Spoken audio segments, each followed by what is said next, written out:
ಉಪಯೋಗ ಗುಣಗಳನ್ನು ಹೊಂದಿರುವಂತಹ ಕರಿಬೇವು ಸೊಪ್ಪನ್ನು ಕೊಬ್ಬರಿ ಎಣ್ಣೆ ಅಥವಾ ಎಳ್ಳೆಣ್ಣೆಗೆ ಸ್ವಲ್ಪ ಹಾಕಿ ಚೆನ್ನಾಗಿ ಕುದಿಸಿ ಸೋಸಿ ನಮ್ಮ ತಲೆಗೆ ಹಚ್ಕೊಂಡ್ರೆ ತಲೆ ಕೂದಲು ಸೊಂಪಾಗಿ ಬೆಳೆಯುತ್ತೆ.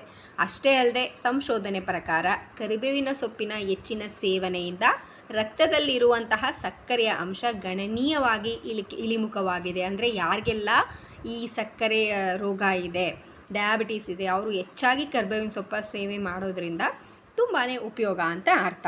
ಅಡುಗೆಗೂ ಕೂಡ ಕರಿಬೇವಿನ ಸೊಪ್ಪು ಇರಲೇಬೇಕು. ಇನ್ನು ಈ ಕರಿಬೇವಿನ ಸೊಪ್ಪನ್ನು ಯಾವ್ಯಾವ ಭಾಷೆಯಲ್ಲಿ ಏನಂತ ಕರೀತಾರೆ ಅಂತ ನೋಡೋದಾದರೆ, ಸಂಸ್ಕೃತದಲ್ಲಿ ಗಿರಿನಿಂಬ ಅಂತ ಕರೀತಾರೆ, ಇಂಗ್ಲೀಷಲ್ಲಿ ಕರಿ ಲೀಫ್, ಹಿಂದಿ ಕಟ್ಟಾನೀಮ್, ತಮಿಳಲ್ಲಿ ಕರಿವೆಪ್ಪಿಲೈ ಅಂತ ಕರೀತಾರೆ, ತೆಲುಗು ಕರೇಪಾಕು ಅಂತ ಕರೀತಾರೆ, ಮಲಯಾಳಂ ಕರೆಯಪೇಲ ಅಂತ ಕರೀತಾರೆ, ಮರಾಠಿ ಕಡಿಯ ನಿಂಬ.